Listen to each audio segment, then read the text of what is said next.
Hi everyone, welcome to Veganism 101,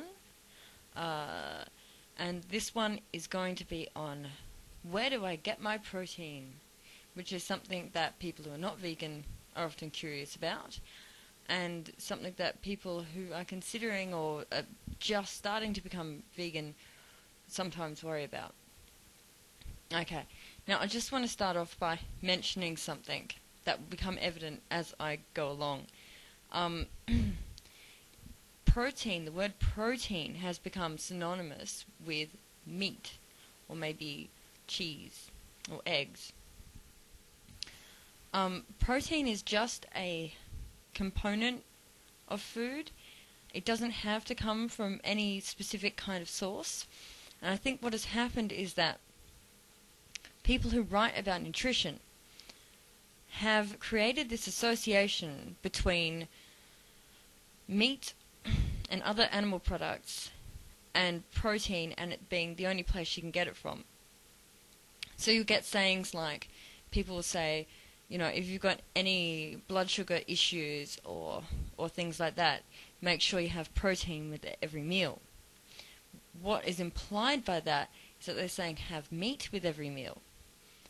But it kind of annoys me, because whenever I hear it, I think, but I am having protein with every meal. It's kind of hard to avoid having any protein in your diet.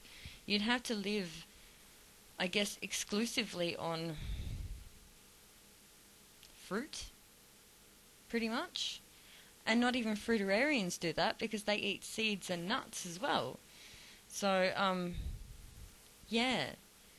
You'd have to find the most stupid diet in the world to rid yourself of all protein. It's just not going to happen. So I'm just going to show you a selection of different items and tell you how much protein is in each of them. Okay, so these are just things I had lying around the house. This is miso paste, and it is 11.6% protein.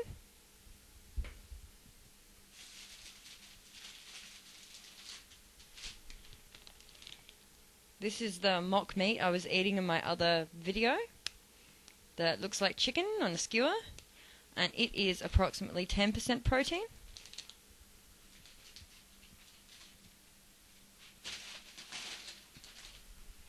And then I've got the Doritos original corn chips, and they are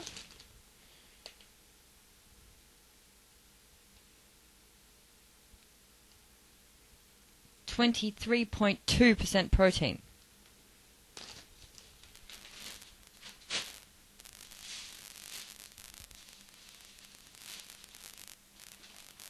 Okay, and here's something else that's really high in protein as well. This is spicy broad beans. They're like sort of dried out, they've got spices on the outside, they're crispy and crunchy. These are 21.9% protein. Okay. Now I want you to compare that with, this is, my partner had this lying around in the fridge. He's not vegan yet. He's still eating some fish. Okay. Now what would you say how much protein would be in this? Would you say that it would be more protein than everything else I've just shown you? I'm assuming you might assume that that was the case. But it's not true.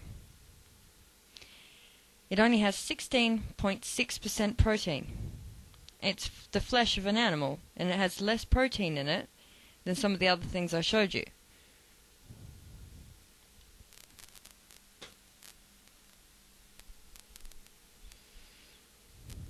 Okay, this is like a salsa dip, and it has 4% protein.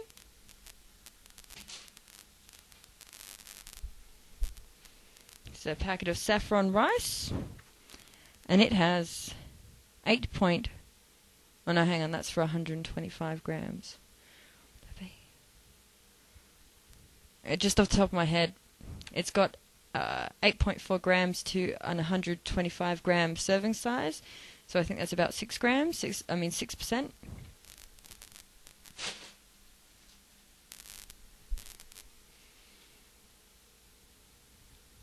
It's like crisp bread stuff. And it is 10.1% protein.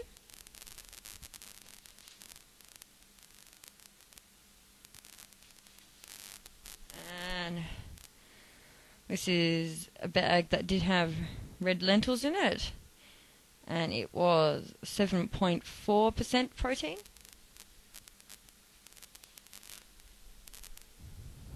And this was, still has some in it, yellow split peas.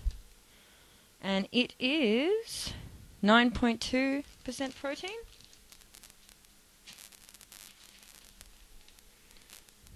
Brown rice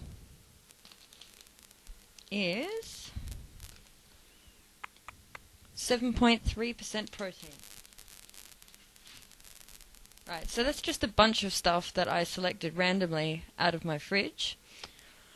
So you can see that clearly you do not need animal products to get protein in your diet.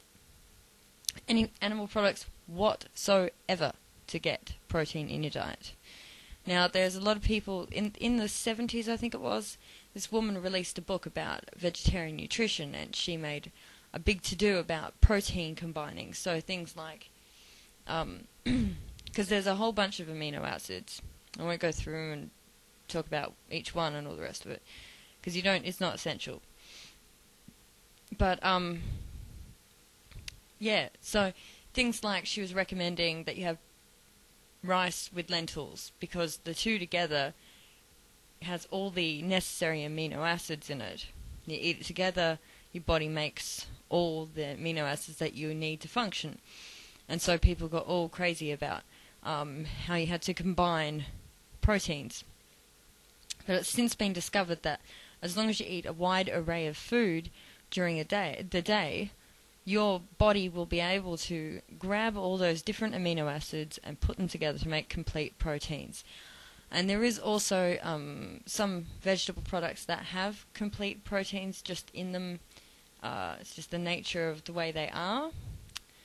One of these is soy, which I'm trying to limit to some degree, because I have some hormonal issues and the phytoestrogens in the soy don't agree with me. And the other one is quinoa, which you can probably get in your local health food store. And you can boil it up like rice or make a porridge out of it, things like that. It's very tasty. It also has all amino acids in it. So if you had either of those two things on a daily basis, you'd be guaranteed that you're getting all of your amino acids. So there it is. You can stop worrying about it now, and now you know the answer to how I get my protein and how you could get yours. Because also, if you get all your protein from vegetable sources, it is free of cholesterol, which your body does not need to intake because it makes its own cholesterol. So any additional cholesterol you put on top can lead to excess cholesterol levels, which can be very negative for the health, as we all know. So I'll leave you with that information. Thank you for listening.